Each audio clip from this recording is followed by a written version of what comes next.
শেষ আল্লাহ তাকওয়ার বয়ান করেন, ওয়াত্তাকু ইয়াওমান তুরজাউনা ফীহি ইলাল্লাহ, ভয় করো ওই দিন সব মানুষ যখন আল্লাহর আদালতে ফিরে যাবে, প্রত্যাবর্তন করবে, পালানোর কোনো সুযোগ হবে না। আল্লাহ বলেন ওই দিনের ভয় কর। আজকে দুনিয়াতে যতই বাহাদুরি করো, দুনিয়াই তো বাহাদুরি টিকে না। অনেকে টাকার বাহাদুরি করে, ক্ষমতার বাহাদুরি করে, দুনিয়াই তার বাহাদুরি টিকাইতে পারে না। হাসরে কেমনে টিকবে? দুনিয়াই টিকে না। টাকার মাস্তানি, আজ ব্যাংকে কোটি টাকা জমা আছে, কিন্তু নিজের বংশের কেউ ভোগ করতে পারলো না। এই টাকার বাহাদুরি করে কি লাভ? আমি প্রায় সময় বলি, নাম বলি না, কারণ নাম বললেই তো গীবত হয়ে যাবে। তবে হ্যাঁ, কয়েক কারণে গীবত হারাম, হারাম, হারাম। আল্লাহর কোরআন বলে গীবত হারাম, রহমতের নবী বলেন গীবত হারাম। কিন্তু সব গীবতের মধ্য দিয়ে কয়েকটা কারণে গীবত করা লাগবে, গীবত করলে সওয়াব হবে। কয়েকটা কারণের এক কারণ, যদি কেউ ইসলামের ক্ষতি করতে চায় আর যদি উম্মতেরা সেটা অনুভব করতে না পারে, যারা ক্ষতি করবে তাদের নাম নিশানা নিয়ে মানুষকে সতর্ক করলে গীবত হবে। গীবত করলেও সওয়াব, ইসলামের স্বার্থে, ব্যক্তি স্বার্থে না, ইসলামের স্বার্থে। আল্লাহর বান্দা টাকার অভাব নাই, কয়েক ভাই মিলে টাকার পাহাড় গড়ল। মনে হয় যেন তাদের টাকায় বাংলাদেশ জিন্দা হয়, তাদের টাকায় সরকার চলে। কিন্তু কপাল বড় খারাপ, এত টাকাওয়ালা কয়েক ভাই এমন অন্যায়ের রাস্তায় চলে গেল। মা কয়েকদিন আগে মারা গেছে, এক ভাইও মায়ের জানাজায় উপস্থিত হতে পারে নাই। এই টাকা, এই বাহাদুরি করে কি লাভ হবে? যে মায়ের জানাজায় যেতে পারলো না, কেন? চাইলে পারতো, যায় না কেন? যে জানাজায় গেলে মাইর খাইব, ভিডা খাইব। এই পরিমাণ তাদের চরিত্র ভালো। আল্লাহ হেদায়াত দান করুন। এরে আল্লাহর আশিক, আল্লাহ তাআলা দুনিয়া আমাদের পাঠাইছেন আখিরাতের সম্বল সঞ্চয় করো। দুনিয়া নামক গ্রহটার কোনো মূল্য নাই। বিউটি পার্লারে গিয়ে অনেক কালো মানুষ সাদা হয়ে গেছে, এই সাদা দেইখা পাগল হইও না। অনেক কালো মানুষও সাদা হইয়া বিবাহের সিঁড়িতে বসে। বোকা অনেকে বুঝে না, কিছুক্ষণ পর চেহারায় রৌদ্র লাগে, পানি লাগে, আর সাদা থাকে না, সুন্দর থাকে না। দুনিয়া নামক এই সুন্দর বিউটি পার্লারের মতোই দেখা যায়। চক্ষু দুইটা বন্ধ হয়ে যাবে। তোমার আমার আপন যারা, তোমার আমার নিজের গায়ের জামা কাপড় খুলিয়া রেখে তিনটা সাদা কাফনের প্যাকেট বানায় কবরে পৌঁছায় দিবে। এতদিন আমার ডানে বামে কত ভক্ত, কত আপন, একটু যদি মরিয়া যাই জীবনে কেউ আর নাম নিবে না। মোবাইলের নাম্বার থাকলেও তা ডিলেট করে ফেলবে। আজকে আমি বলি আমার ঘড়ি, আমি মইরা গেলে ঘড়িটা আর একজনে হাতে দিয়ে বলবে এটা আমার। আমার মোবাইল একজনে টেলিফোন করবে, হাফিজ ভাই কোথায়? আমি মইরা গেছি জানে নাই, আর একজনে টেলিফোন ধইরা বলবে কারে দিছো? কয় হাফিজ। কয় হাফিজের মোবাইল নেটা আমার মোবাইল। তাহলে আমার আমার যাই বলো, কিছুই তো কিন্তু তোমার আমার না। এমন কি চিন্তা করে দেখলাম মরণের জায়গা যে কবর, এটাও তো আমার না। এরে আল্লাহর গোলাম, দুনিয়ায় তোমার কাজ একটা, আখিরাতের বাজার করো। দুপুর বেলা ঘরের মধ্যে মেহমান আসবে, খানা খাইবা, কি পাক হবে? ম্যাডাম বলে তাড়াতাড়ি কোম্পানিগঞ্জ বাজারে যাও, মুরাদনগরে যাও, মাধবপুরে যাও, কসবা যাও, বাজার করে নিয়ে আসো। দুপুরে মেহমান আসবে। আপনি বাজারে চলে গেলেন, বাজারে গিয়া ইলিশ মাছ কিনলেন, রুই মাছ কিনলেন, গুড়া মাছ কিনলেন, অনেক তরি তরকারি কিনিয়া বাসায় দিলেন, রান্না হয়ে গেল। এবার খাইতে বসিয়া যদি বলেন আমি ইলিশ খাবো না, রুই খাবো না, আমার এই রূপ চাঁদা দাও, বিবি বলবে তুমি কিনিয়া যা আনছো তাই দিতে পারবো। 1000 বার চাইয়া ঝগড়া করতে পারবা, রূপচাঁদা মাছ আমি তোমাকে দিতে পারবো না, কারণ তুমি আনো নাই, চাইলেও দেওয়া সম্ভব না। বাজারে গেছো বান্দা, বাজারে গিয়ে যদি তুমি বাজার যাই করে ঘরে নাও, খানার বেলায় দুপুরে তাই পাইবা। এই দুনিয়াতে তুমি যে কাজ করবা, পরকাল জীবনে তুমি তাই পাইবা। দুনিয়াতে নামাজ আপন বানাও, কবরে হাসরে পলসিরাতে নামাজ তোমাকে সহায় হয়ে কাজ করবে। দুনিয়াতে আল্লাহর কোরআন তেলাওয়াতকে আপন বানাও, কবর পরকাল জিন্দেগি হাসর নাসরে তোমার কোরআন সহযোগিতা করবে। ক্বালা রাসূলুল্লাহ সাল্লাল্লাহু আলাইহি ওয়া আলিহি ওয়াসাল্লাম, ইযা উযিআল মাইয়িতু ফি কবরিহি জাআল কুরআনু ইনদা রাসিহি ওয়াস-সালাতু আন ইয়ামিনিহি ওয়াস-সিয়ামু আন শিমালিহি ওয়া সাইরুল হাসানাতি ইনদা রিজলাইহি। নবী বলেন, মানুষ যখন মরে যায় কবরে রাখে 4 জিনিস 4 দিক থেকে তার সহযোগিতায় দাঁড়ায়।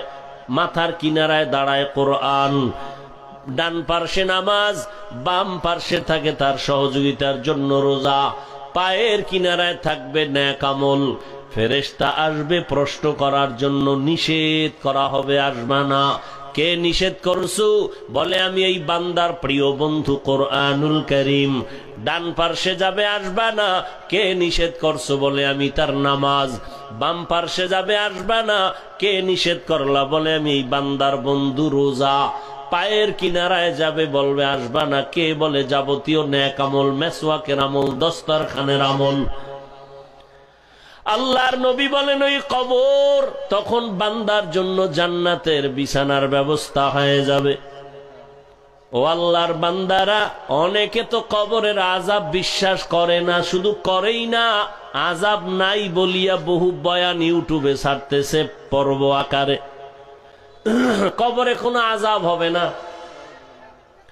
চরমনাইর সৈয়দ ইসহাক রহমাতুল্লাহ আলাইহি তিনি বলতেন, বাবা কবরে যদি আযাব না হয় ধন্যবাদ, আমিও পেরেশান মুক্ত, তুমিও পেরেশান মুক্ত, কোনো টেনশন নাই।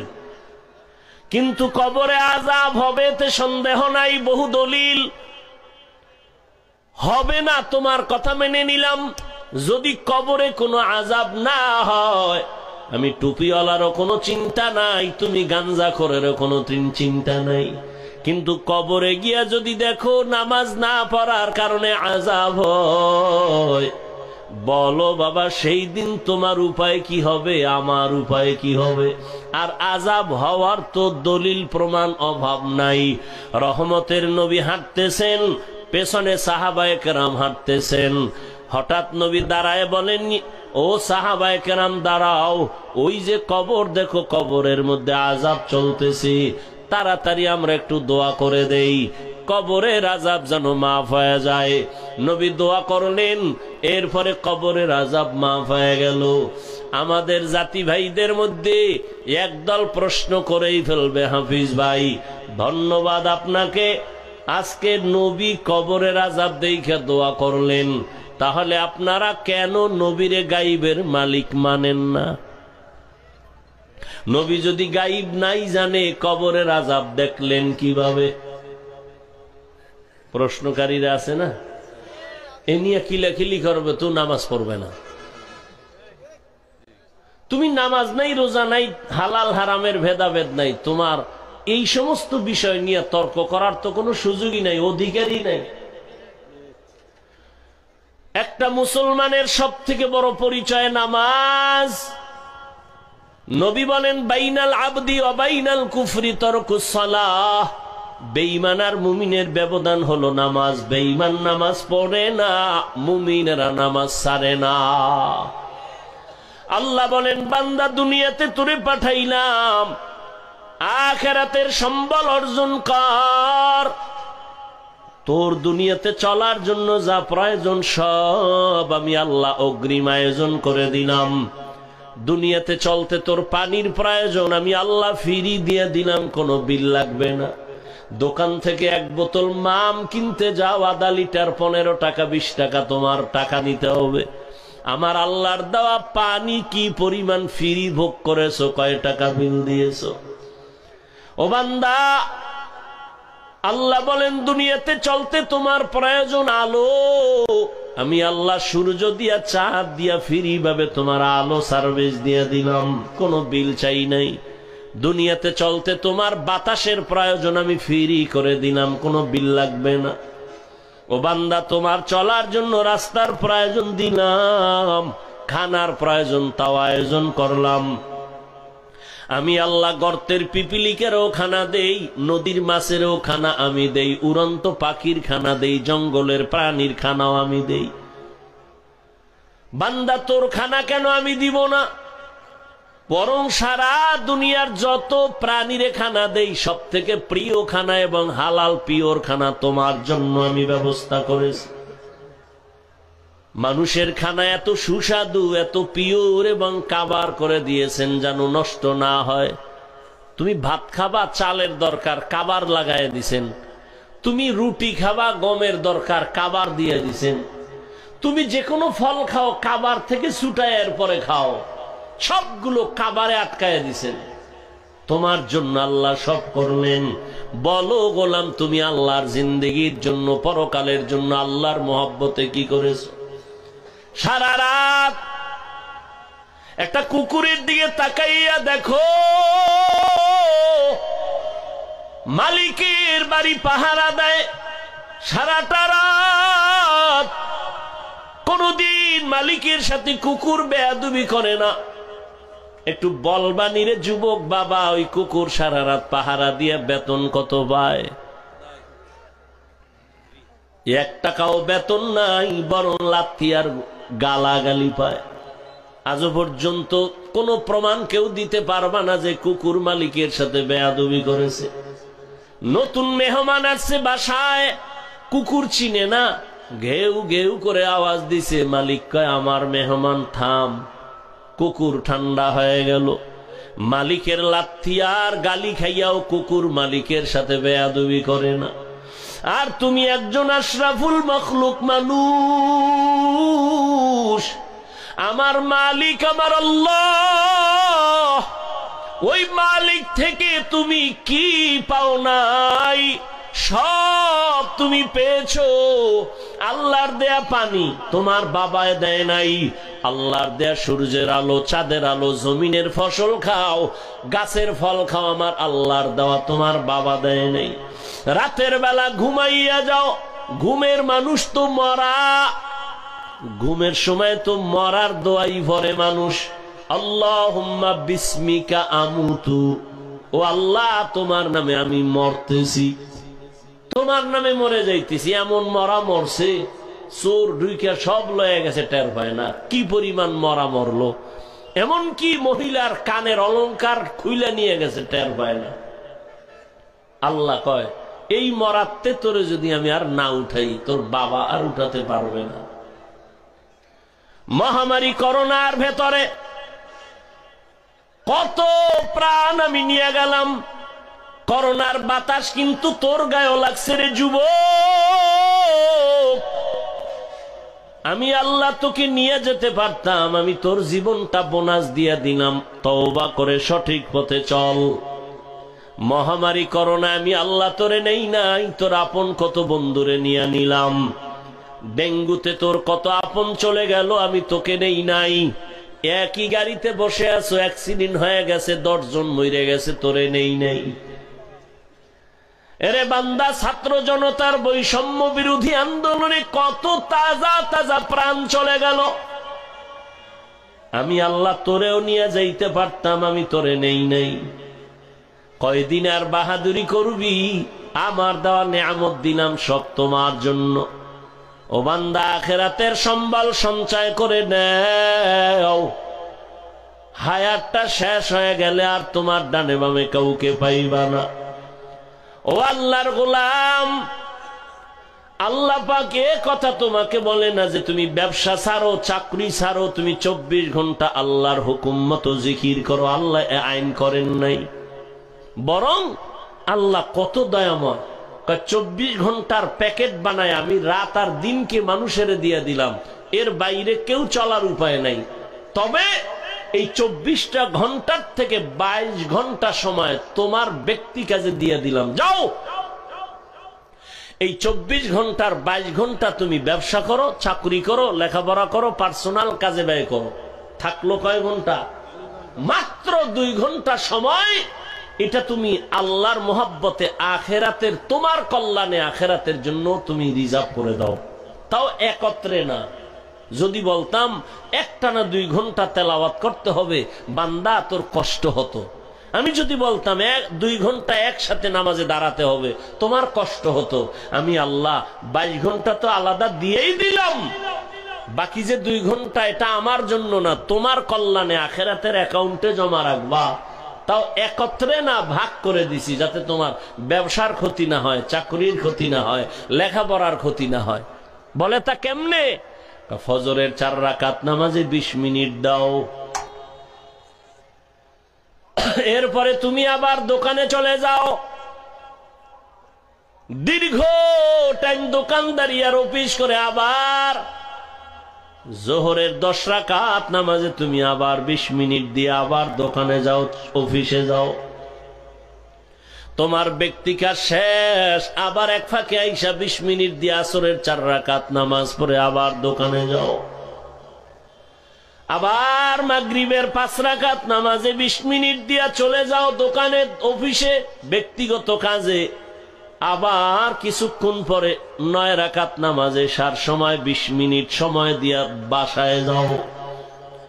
বাসায় যাইয়া মা বাবা, পরিবার, সন্তানের হক আদায় করে ঘুমিয়ে পড়ো।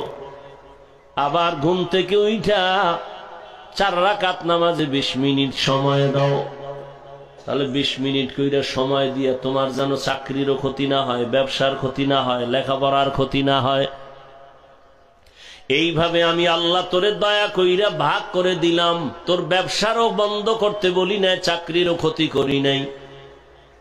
ফাঁকে ফাঁকে গিয়া 20 মিনিট 20 মিনিট 20 মিনিট 20 মিনিট সময় দিয়া নামাজ পড়বি। আমি আল্লাহ মুয়াজ্জিনের দিয়া ডাকতেছি, তাড়াতাড়ি আয়, আসসালাতু খায়রুম মিনান নাওম। ও বান্দা, তোর ব্যবসায় পাগল হইয়া দুনিয়ায় এমন মজা পাইছো, ফজরের হাজিরায় তোরে মসজিদে পাওয়া যায় নাই। আমি আল্লাহ রাগ করিয়া খানা বন্ধ করি নাই, বাতাস বন্ধ করি নাই, সূর্যের আলো বন্ধ করে দেই নাই। তুই দরওয়াজা জানালা বন্ধ করে সারাটা রাত একটা মোবাইল হাতে নিয়ে কবিরা গুনাহ, কবিরা গুনাহ, কবিরা গুনাহ দেখে দেখে রাত কাটাইছো। আল্লাহর দেওয়া রাতের ঘুম ছিল তোর শরীরের জন্য মহা ঔষধ। বান্দা, তুই ঔষধ ব্যবহার করো নাই, সারা রাতের ঘুম তুই গুনাহ দেখা দেখা কাটায় দিছো। চেহারাটা আয়নার কাছে নিয়ে দেখ, তোর চেহারার মধ্যে কোনো নূর নাই। আমি আল্লাহ তোর গুনার কারণে, তোর মা জানে না, বাবা জানে না, আমি আল্লাহ তো দেখছি তুই কানের মধ্যে গানের তার লাগায় সারা রাত গুনার কাজ করেছো। আমি আল্লাহ রাগ করিয়া পানিও বন্ধ করি নাই, এমনকি ঘুমের মধ্যে তোর চেহারাও পাল্টাই নাই। যে অন্য নবীর উম্মতের চেহারা পাল্টাইছিলাম, তোরটা পাল্টাই নাই কেন? আমার মায়ার নবীর উম্মত, এই জন্য পাল্টাই নাই। তুই আমার মায়ার নবীর উম্মত। আমি আমার নবীরে কতটা মায়া করি। মুসা নবী আমার বন্ধু, ঈসা নবী আমার বন্ধু, ইব্রাহিম আমার বন্ধু, ইউসুফ নবী আমার বন্ধু, ইসমাইল আমার বন্ধু, মুহাম্মদ আমার বন্ধু। তবে ব্যবধান, সব নবী রাসূল আমি আল্লাহ তাআলার আশিক, আর আমি আল্লাহ নিজে শুধু মুহাম্মদের আশিক। ইমামুল আউয়ালিন আল আখিরিন, বহরে সাদকা রাহমাতাল লিল আলামিন। কেমন নবী! ওই নবীর উম্মত হওয়ার কারণে তোর গুনাহ করার পরও চেহারা পাল্টাই নেই। অন্য নবীর উম্মতেরা গুনাহ করলে আমি ঘুমের মধ্যে চেহারা পাল্টায় বানর বানায় দিতাম, শুকরের মতো বানায় দিতাম। তুই এর থেকে গুনাহ কম করো না, পাল্টাই না কেন? তুই যে আমার মায়ার নবীর উম্মত। তবে দুনিয়ায় কিছু না কইলেও তোর করা ঘন্টায় হিসাব নিব, রেডি থাক। এরে গোলাম, ফজরের নামাজে ডাকছি আও নাই, আবার আমি জোহরে ডাক দিলাম হাইয়া আলাস সালাহ, তোরে জোহরের হাজিরায় পাওয়া যায় নাই। রাগ না করি আবার আসরে ডাকা হলো, আসরও তোরে পাওয়া যায় নাই। মাগরিবে ডাকা হলো, তুই নাই। ব্যবসা ব্যবসা, চাকরি চাকরি, ব্যক্তি কাজে ব্যয় করিয়া মাগরিবেও নাই, এশার নামাজেও তোরে পাওয়া যায় নাই। আমি আল্লাহ রাগ এখনো করি নাই, বরং আমি আল্লাহ এবার নিজে রেডি হয়ে গেছি, তোরে ডাকতে আমি আসতেছি। এবার আমি আসতেছি, এতক্ষণ মুয়াজ্জিনের দিয়ে ডাকাইছি, এবার আমি আসতেছি। রাতের যখন গভীর, প্রথম আসমানে আমার আল্লাহ হাজির। অতিও গভীর হয় রজনী যখন, নীরবে প্রভুর নাম জপিও তখন।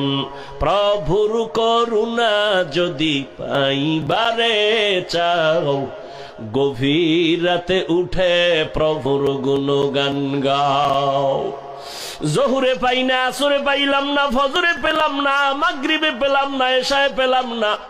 এখন আমি আল্লাহর সিয়ায়, আমি আল্লাহ নিজে আইসা ডাকতেছি, আলা মিন মুস্তাগফিরিন ফাগফির লাহ, উদউনি আস্তাজিব লাকুম।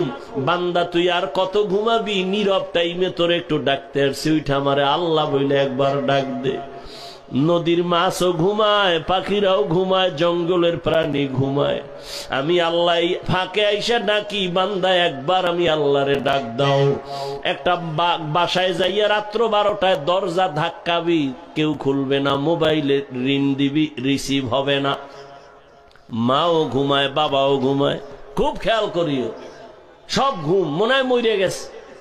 এত দরজার উপরে ধাক্কা, আওয়াজ নাই, এমন মরা মরছে। কিন্তু তোর আম্মাজানের পাশে একটা বাচ্চা আছে, 8 মাস 9 মাস 11 মাসের বাচ্চা ঘুমায়।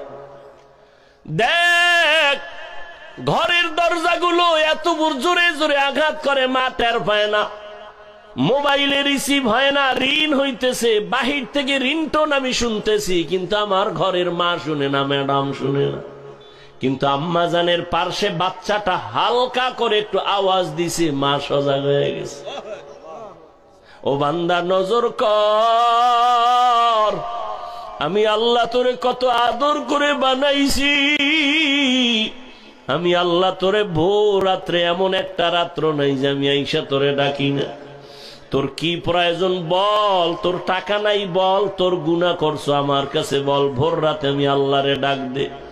ওরে, একটা বাচ্চা যখন মাকে আম্মু বলে ডাক দেয়, যত ঠান্ডা থাক না কেন, কাঁচা ঘুমেও যদি মা থাকে, বাচ্চা যখন আম্মু খায়া ডাক দিছে, মায়ের ঘুম ভেঙে গেছে। বাচ্চা কয়, আম্মু আমি বাথরুমে যাবো। মাত্র মা ঘুমাইছে, কাঁচা ঘুম, মা সব ফালাইয়া বাচ্চা নিয়ে বাথরুমে। বাবা তো ঘুমায়, কোনো খবর নেই। আল্লাহ বলেন, দেখ, তোর মা আসল কাঁচা ঘুম বাদ দিয়ে তোর একটা ডাক শুই না তাড়াতাড়ি বাথরুমে নিয়ে গেছে।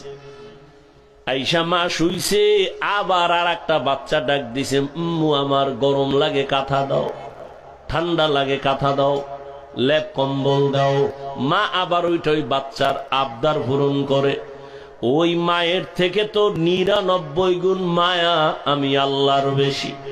ও বান্দা, তুই জীবন ভর অন্যায় করিয়া যদি একবার মুহাব্বতে ডাক দাও আল্লাহ, ওরে বাচ্চার ডাকে যদি মার কলিজা ঠান্ডা হয়, মায়া জন্মায়, আমি আল্লাহরে যদি একবার আল্লাহ বলে ডাক দাও, আমার কেন মায়া হবে না? আমি তো আলাদা কোনো সন্তান জন্ম দেই নাই, কারো থেকেও জন্ম আমি নেই নাই। ও বান্দা, এত আদর করে তোরে বানাইছি, আমি আল্লাহ তোর ব্যবসা চাকরি লেখাপড়া বন্ধ করে বলি নাই আমারে ডাক দে। বান্দা, তুই ঘুমাবি ঠিক, তবে ভোর রাতের ঘুম তোর স্বাস্থ্যের জন্য ক্ষতি ক্ষতি ক্ষতি। এই যে রাতের ঘুম শরীরের জন্য, খোদার কসম, শরীরের মহা ঔষধ ফ্রি।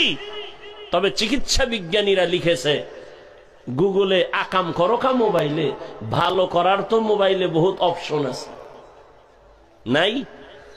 আজকে গুগলে সার্চ দিবি, ব্রেন নিয়ে সার্চ দে, ইউটিউবে সার্চ দে ব্রেন কি, এই খালি ব্রেন নিয়ে গবেষণা ইউটিউব দেখবি, তোর 1 মাস লাগবে এটা বুঝতে।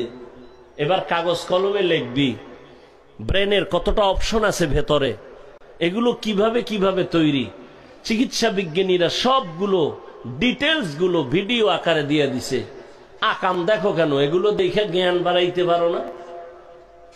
জীবনে কি নিয়ে মরবি? বরদোয়া, মায়ের বরদোয়া, বাবার বরদোয়া, শিক্ষকের বরদোয়া, এই শুধু মোবাইলকে কেন্দ্র করে তোর জীবনটা চূড়ান্ত নষ্ট করে ফেললি। না মা তোরে ভালো জানে, না বাবা ভালো জানে, না শিক্ষক ভালো জানে, না আলেম ভালো জানে। তুই এখন মরলে তোর মাও খুশি মনে মনে, যেন একটা বালা মুসিবত দূর হয়ে গেছে। কারণ এই ছেলের চরিত্র এত খারাপ যে কোথাও গিয়া লজ্জায় মুখ দেখাতে পারি না। তুই মরে যাবি, তোর মা খুশি। এবার বুঝ তোর কপাল কত খারাপ। জীবনে কি অর্জন করেছ? মা বাবার বরদোয়া, শিক্ষকের বরদোয়া, এই শুধু মোবাইলকে কেন্দ্র করে বেয়াদুবি বেয়াদুবি বেয়াদুবি। না চরিত্র আছে তোর, না লেখাপড়া আছে, কিচ্ছু নাই। এই মোবাইল দেখতে দেখতে চোখের পাওয়ার শেষ, কিডনি শেষ, হার্ট শেষ, বিবেক শেষ, চরিত্র শেষ। গুগলে সার্চ দে, হুজুরের কথা তো মানবি না, তোর কপাল খারাপ। গুগলে সার্চ দে, চিকিৎসা বিজ্ঞানীরা ডিটেলস লিখে দিছে টাচ মোবাইলে শরীরের কোন কোন অঙ্গের ক্ষতি হয়, দেখ। এরপরও দেখবি ইউটিউবে কোরআন তেলাওয়াত দেখতে পারো না? মক্কা মদিনার ইমামের তেলাওয়াত শুনবি, দিল ঠান্ডা হবে, একসময় চোখে পানি আসবে। মানুষের এই দেহ নিয়ে গবেষণা করতে পারো না যে মানুষটারে কেমনে আল্লাহ বানাইছে? চিকিৎসা বিজ্ঞানীরা অধিকাংশ এগুলি দেখে মুসলমান হয়ে যায়। এজন্য আল্লাহ কোরআন শরীফে বলছে, তুমি আমি আল্লাহকে কই খুঁজো, অফি আনফুসিকুম আফালা তুবসিরুন, নিজের মধ্যে খোঁজ, আমি আল্লাহর পরিচয় পেয়ে যাব। এজন্য বহু বৈজ্ঞানিক এই মানুষের গবেষণা করে করে করে করে করে করে মুসলমান হয়ে গেছে। খালি ব্রেন নিয়ে গবেষণা করো, হার্ট নিয়ে গবেষণা করো, দেখবা তোমার চোখ খুলে যাবে। ভিন্ন নেশা করো কেন? কি হতে চাও বলো? রাস্তার পাগলও তো নিজের ভালো বুঝে, তুমি তার থেকেও খারাপ। তোমার তো একটা গন্তব্য নির্ণয় করে চলা উচিত। তুমি কই যাবা? তোমার টার্গেট কি? একটা টার্গেট নিয়ে চলো। তোমার তো কোনো টার্গেটই নাই, উদ্দেশ্য নাই, চলতেছো খাইতেছো বাবারটা। আল্লাহ না করুন যুবক, আল্লাহ বিবেক দিছে, বিবেক দিয়ে একটু বলো তো, আল্লাহ না করুন যদি আজকে বাবা মরে যায়, টোটাল সংসারের হিসাবটা তোমার মাথায় চলে আসবে, আসবে না? এবার তুমি কেমনে সংসার চালাইবা? আছে কোনো চিন্তা তোমার? তুমি বাবার টাকা চুরি করো মোবাইলে এমবি ভরার জন্য, মায়ের টাকা চুরি করো, ও টাকা তো তোমার বাবার না। কোন বাবা নিজের জন্য কামাই করে না, সন্তানের জন্য, পরিবারের জন্য করে। বাবা না খায় থাকে দুঃখ লাগে না, সন্তান না খায় থাকলে কষ্ট পায়। বাবা না ঘুমাইলে কষ্ট নাই, সন্তান না ঘুমাইলে কষ্ট পায়। প্রত্যেকটা পুরুষ জীবন পণে কষ্ট করে, ঘাম ঝরায়, ঘুম মারে, শুধু সন্তানের শান্তির জন্য, পরিবারের শান্তির জন্য। না বুঝে ঘরের মহিলা, না বুঝে সন্তানগুলো। যদি বুঝতো, কোন স্ত্রী স্বামীর সম্পদ খেয়ানত করত না, কোন সন্তান বাবার টাকা চুরি করত না। অথচ করতেছো, মূলত নিজের সম্পদ নিজে নষ্ট করতেছো। একটা কথা লিখে রাখো, ভুলে গেলে আবার ক্ষতি হবে, বলে যাই লিখে রাখবা। যেই সম্পদ, মূল সম্পদ যে কামাই করে বাবা, ওখান থেকে যদি স্ত্রী বা সন্তান খেয়ানত করে, কোটি টাকা কামাই করলো, ওই সংসারে কোনোদিন বরকত হবে না, আল্লাহর কসম। তাহলে তুমি তোমার সম্পদ নষ্ট করো। বাবায় মরে গেলে তো তুমিই মালিক। একটা মহিলা চিন্তা যদি করতো, স্বামী মরে গেলে তো আমার, তাহলে আমি কেন এই সম্পদ খেয়ানত করি? এই চিন্তাই তো নাই। গুনাহের পথে সম্পদ ব্যয় করে নিঃস্ব হয়ে যায় সন্তান, খবর নেই। জীবনে কি অর্জন করেছে? আমি যে এতক্ষণ বয়ান শুনাইছি তোমাকে, যুবকদেরকে বলছি, আমি কি একবারও বলছি আমি 5 কল্লি পড়ছি তোরাও পড়, নাইলে জাহান্নামে যাবে? বলছি? আমি কওমি মাদ্রাসার সন্তান, তুমি কওমিতে যাও, না হয় জাহান্নামে যেতে হবে, বলেছি? আমি তাবলিগের লাইনের সন্তান, আমি পীরের মুরিদ। একবারও বলছি তুমি তাবলিগ আর পীরের কাছে না গেলে ধ্বংস? বলি নাই। কি বলি এবার শুনো। তাহলে আমি কি বলতে চাই? আমি টুপি মাথায় দেবা এটা বলি নাই, হুজুর হও তাও বলি নাই, কওমি মাদ্রাসায় যাও তাও বলি নাই, তাবলিগে যাও তাও বলি নাই, গেলে ধ্বংস হবা না গেলে ধ্বংস হবা তাও বলি নাই। যাও আলহামদুলিল্লাহ। তবে আমি মূল কথা বলতে চাই কি শুনো। তুমি স্কুলে পড়ো, কলেজে পড়ো, আলহামদুলিল্লাহ। কেউ দোয়া না করলে আমি দোয়া করি তোমার জন্য। তুমি স্কুলেই পড়ো, সারবানা স্কুলের পড়া, কলেজ সারবানা, খবরদার। এটা আমার ব্যক্তিগত তোমার উপরে অপিনিয়ন। আমি তোমাকে দোয়া করতেছি, এখানের লোকগুলো আমিন বলবে, কবুল হবে। আমি শুধু দোয়া করি। তুমি স্কুলে পড়ো, ধন্যবাদ তোমাকে। কলেজে পড়ো, ওই পড়া সারবানা। চাকরিজীবী ভাই, চাকরি করো, সারিও না। যারা ব্যবসা করো, করো ব্যবসা, দোয়া করি, সারিও না। তুমি ব্যবসায়ী হও, চাকরিজীবী হও, ডাক্তার হও, ইঞ্জিনিয়ার হও, প্রফেসর হও, ছোট্ট দাবি, বেয়াদব হবা না। আমার ওয়াজ তোমার জন্য এতটুকুই, বেয়াদব হবা না। যদি ডাক্তার হইয়া বেয়াদব হও, তাসলিমার মতো জুতা খায়া দেশ থেকে পালাতে হবে। অতএব ডাক্তার হও, তবে ডাকাত হয় না, বেয়াদব হয় না। বলবে বেয়াদব মানি, তিনটা পয়েন্টে বেয়াদবি চূড়ান্ত, করলেই তোর ধ্বংস, খোদার কসম ধ্বংস হবেই হবে তোর জীবন। তিনটা স্থানে বেয়াদবি করলে, মা বাবা, শিক্ষক, ওলামায়ে কেরাম। মা বাবার সাথে বেয়াদবি করবি, আল্লাহর জাতের কসম তুই মরার আগে পঙ্গু হয়ে যাবে, তোর কপালে শান্তির মরণ হবে না। শিক্ষকের সাথে বেয়াদবি করবি, তোর বিদ্যার জগৎ থেকে তুই রাস্তার পাগল হয়ে যাবি। আমি বহু পাগল দেখছি রাস্তায় শীতের দিনে হাঁটে, ল্যাংটা, কিন্তু ইংলিশে কথা বলে। ভাবতাম, অনেক আগের কথা, ভাবতাম পাগল কেন ইংলিশ বলে, পাগল কেন আরবিতে কথা বলে। আমি দেখেছি, আল্লাহ সাক্ষী। কি পাগল হয়ে কি ইংলিশ শিখলো? না, ভেবে ভেবে বহুদিন পরে আমার দিলে আসলো, না, এ পাগল হয়ে ইংলিশ শিখে নাই, আরবি শিখে নাই। স্কুলের ভালো ছাত্র ছিল, বেয়াদবি করে পাগল হয়েছে। মাদ্রাসার ভালো ছাত্র ছিল, শিক্ষকের সাথে বেয়াদবি করে পাগল হয়েছে। নাম্বার 3, আলেমদের সাথে বেয়াদবি করবা না। চাই সেটা দূরের থেকে হোক, কাছের থেকে হোক, ডাইরেক্ট হোক, ইনডাইরেক্ট হোক। করলে কি হবে? জীবনে চরিত্র আর ভালো করতে পারবা না। কারণ এই দুনিয়ায় মা, আমি হাফিজুর রহমানের জন্য দোয়া করছে ঠিক, কিন্তু এই চেয়ারে বসানোর ক্ষেত্রে আমার আম্মা জান দোয়া করছে, হাতে কলমে আমাকে এই পর্যন্ত উঠানের পেছনে আমার সব থেকে অবদান আমার শিক্ষক, আমার ওস্তাদ। আমাদের বরিশালের গ্রামে কয়, মা বাপ বানায় সন্তানরে ভূত, শিক্ষক বানায় পুত। অর্থাৎ সন্তান মানুষ বানায়। তো যেই শিক্ষক তোমাকে শিক্ষিত বানালো, সায়েন্স শিখাইলো, দস্তকাত শিখাইলো, বাংলা কথা বলা শিখাইলো, ইংলিশ শিখাইলো, আরবি শিখাইলো, সে তোমার কাছে আজকে খারাপ হয়ে গেল একটা মোবাইলের কারণে। ডাক্তার হও, আদোবালা ডাক্তার হও, ইঞ্জিনিয়ার হও, আদর্শবান ইঞ্জিনিয়ার হও, জীবন ধন্য হয়ে যাও। কবি নজরুলের ইতিহাস পড়ো। তোমার মতো সারা রাত মোবাইলে যদি আকাম করত, কোনদিন কবি নজরুল হতে পারত না। তুমি কি হতে চাও? সারা রাত মোবাইলে গুনাহ করে কি হতে চাও? এরে আমার কলিজার যুবক, জীবনে তো কম গুনাহ করো নাই, বলো আর কত রাত তুমি ঘরের মধ্যে মোবাইলে কবিরা গুনাহ করলে তোমার মনের আশা মিটবে, তারপরে তওবা করবা। এরে আমার কলিজার যুবক, জীবনে তো মেয়েদের চরিত্রের উপরে হামলা কম করো নাই। বেয়াদবি মাফ করিও, বুঝাবার জন্য বলি। আর কত মাইয়ার জীবনটার উপরে হামলা করার পরে তোর মনের আশা মিটবে, তারপরে তওবা করবি বল। জীবনে তো পার্কে পার্কে কম ঘুরো নাই।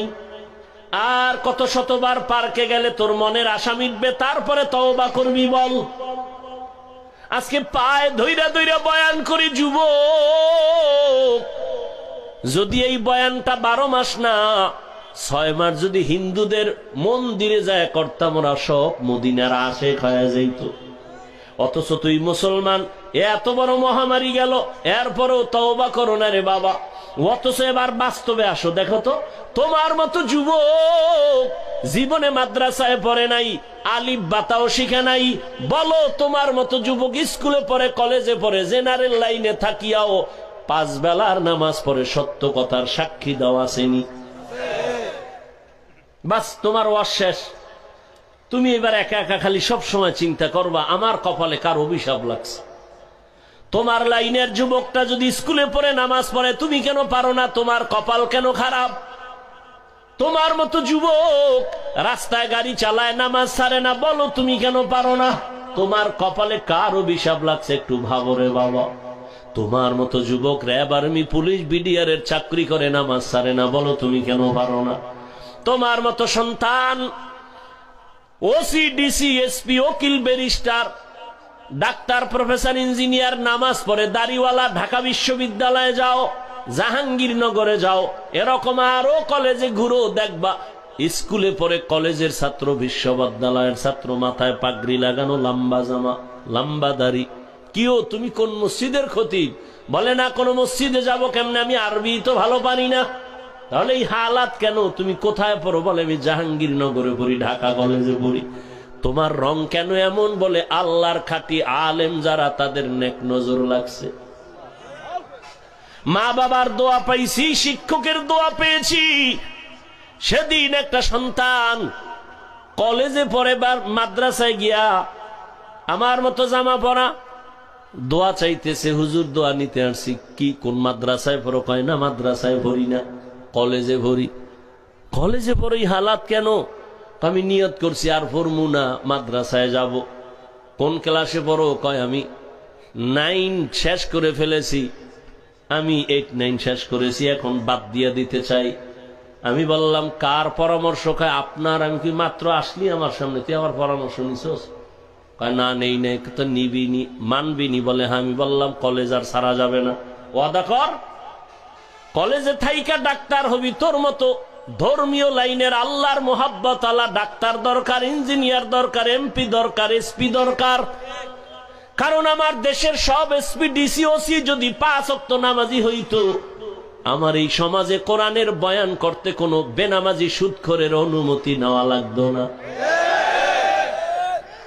এরে নবীর আশিক উম্মতের দল, আজকে তুমি নাক টেনে ঘুমাও দেশ স্বাধীন স্বাধীন বলিয়া। এত চালাকি করি ওনারে বাবা, বেশি নাচানাচি কইরো না, পিডা কিন্তু আবার আসতেছে কপালে। কারণ দেশ স্বাধীন যদি হইতো, চট্টগ্রামে আইনজীবীর গলায় ছুরি চালায় কেন?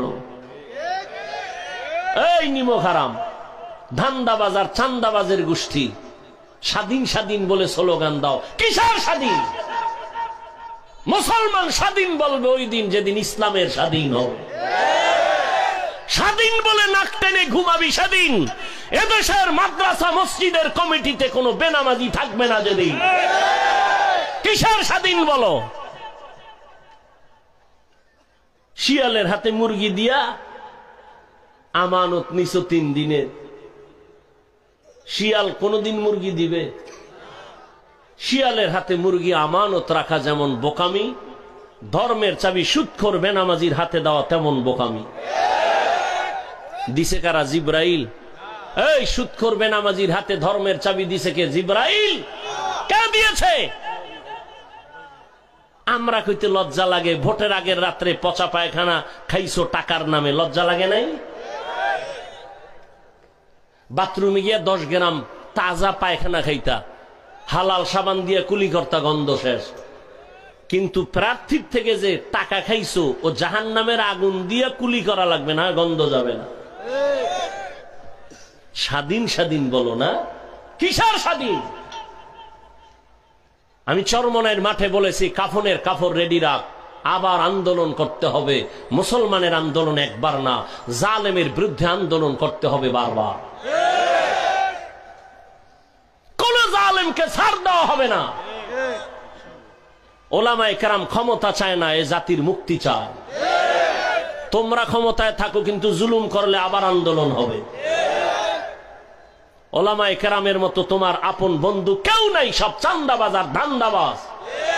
একমাত্র নিঃস্বার্থ তোমার বন্ধু উলামায়ে কেরাম, আর কেউ না।